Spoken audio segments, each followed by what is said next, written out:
भुवनेश्वर एक तारका hotel सम्मुखर CBI 10 lakh टंका धरिबा घटना विभागर अनुसूचित जनजाति एवं अनुसूचित जाति उन्नयन विभाग तत्कालीन सचिव विष्णुपद सेठी को समन करथिला।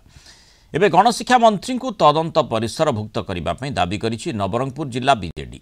नवरंगपुर ठारे अनुष्ठित एक सांबादिक सम्मेलन में बीजेडी कहिछि आदिवासी उन्नयन विभाग कौनसी कार्यादेश 20 कोटी अधिक अटकल होते राज्य कैबिनेट अनुमोदन नेबाकू पड़ता है किंतु ब्रिज एंड रूफ कंपनी को नवेम्बर 19 रे तत्कालीन प्रमुख सचिव 37 कोटी टंकार कार्यादेश पई उल्लेख करिसेंति। एथिपाई से सीबीआई संदेह घेर को आसीछंति किंतु ए कार्यादेश मंत्री बिना अनुमोदन होई पारिबो नाही।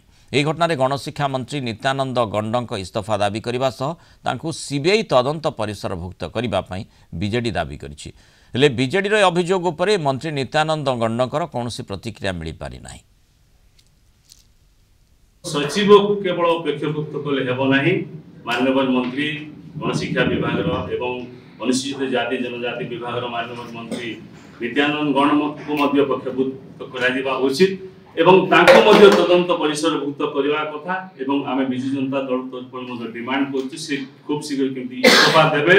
राज्य जो अनुसूचित जाति जनजाति विभाग मंत्री पदरी मध्य इस्तीफा देबे एवं सीबीआई मध्य तांको मध्य माने पक्षभुक्त करबा पई आमे निवेदन करछु।